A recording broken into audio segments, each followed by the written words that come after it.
Hello friends, welcome back to our channel. ఈరోజు మన వీడియోలో ఇడ్లీ దోశలకి సూపర్ కాంబినేషన్ అయిన చికెన్ షేర్వాని చేయబోతున్నానండి. దానికోసం ఒక అర కేజీ చికెన్ తీసుకొని నీట్గా క్లీన్ చేసి ఈ విధంగా పక్కన పెట్టుకున్నాను. ఇప్పుడు స్టవ్ ఆన్ చేసుకొని పాన్ పెట్టుకొని దానిలో 3 టేబుల్ స్పూన్ల నూనె వేసుకున్నానండి.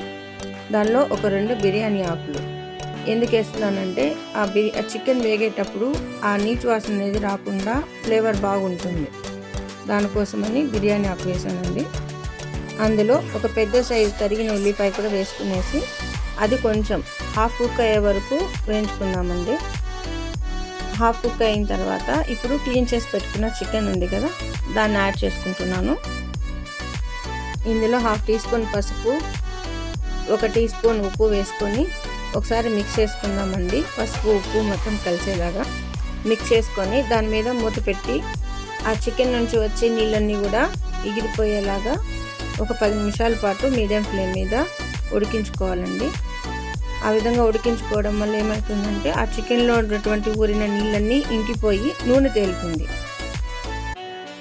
ఈలోగా మనం మసాలా ప్రిపేర్ చేసుకుందామండి. దానికోసం ఒక 1/2 కప్పు తరిగిన ఎండు కొబ్బరి, ఒక 2 స్పూన్ల ధనియాలు,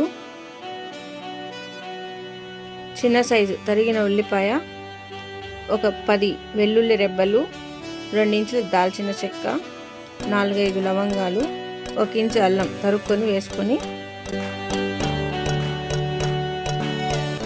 వీటన్నిటి కూడా ఫైన్ పేస్ట్ లాగా గ్రైండ్ చేసి పక్కన పెట్టుకోవాలండి. చూడండి, ఈ విధంగా ఫైన్ పేస్ట్ లాగా చేసి పెట్టుకోవాలి.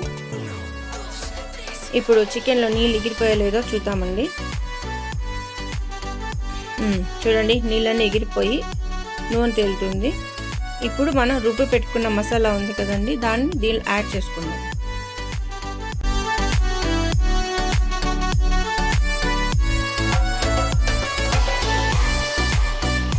ఈ మసాలా పేస్ట్ మొత్తం కలిసేలాగా ఒకసారి మిక్స్ చేసుకొని మళ్ళీ మూత పెట్టుకొని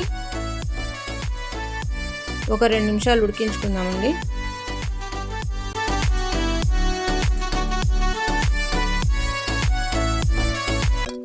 2 నిమిషాలు అయిపోయిందండి. ఇప్పుడు మూత తీసి ఒకసారి మళ్ళీ మిక్స్ చేసుకుందాం.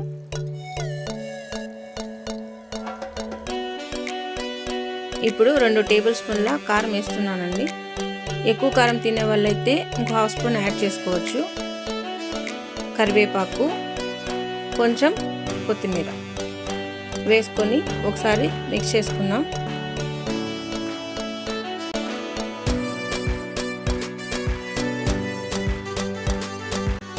మిక్స్ చేసుకున్న తర్వాత ఇప్పుడు దాదాపుగా 1 లీటర్ నీళ్ళు వేసానండి. దీనిలో కొంచెం పులుసు పలచగా కావాలనుకున్న వాళ్ళు ఇంకో గ్లాస్ వాటర్ కూడా యాడ్ చేసుకోవచ్చు.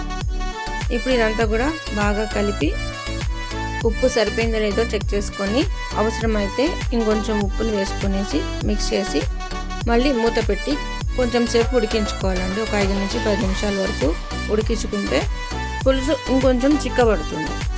మరీ పలచగా కాకుండా మరీ చిక్కగా కాకుండా మధ్య రకంగా వచ్చే వరకు ఉడికించుకోవాలండి. చూడండి, చికెన్ షేర్వా తయారైపోయింది. షేర్వా ఇలా పలచగా ఉండేటప్పుడు స్టవ్ ఆఫ్ చేసుకోండి. ఇప్పుడు దీన్ని సర్వింగ్ బౌల్లోకి తీసుకొని మార్నింగ్ బ్రేక్ఫాస్ట్కి వేడివేడిగా దోశల్లోకి ఇడ్లీలోకి సర్వ్ చేసుకోండి. పిల్లలు చాలా ఇష్టంగా అనుకున్న దానికంటే ఎక్కువగా తింటారు. మీకు ఈ వీడియో నచ్చినట్లయితే లైక్ చేయండి, అలాగే మీ ఫ్రెండ్స్కి షేర్ చేయండి. మీరు కూడా ట్రై చేసి టేస్ట్ ఎలా ఉందో కామెంట్ చేయండి.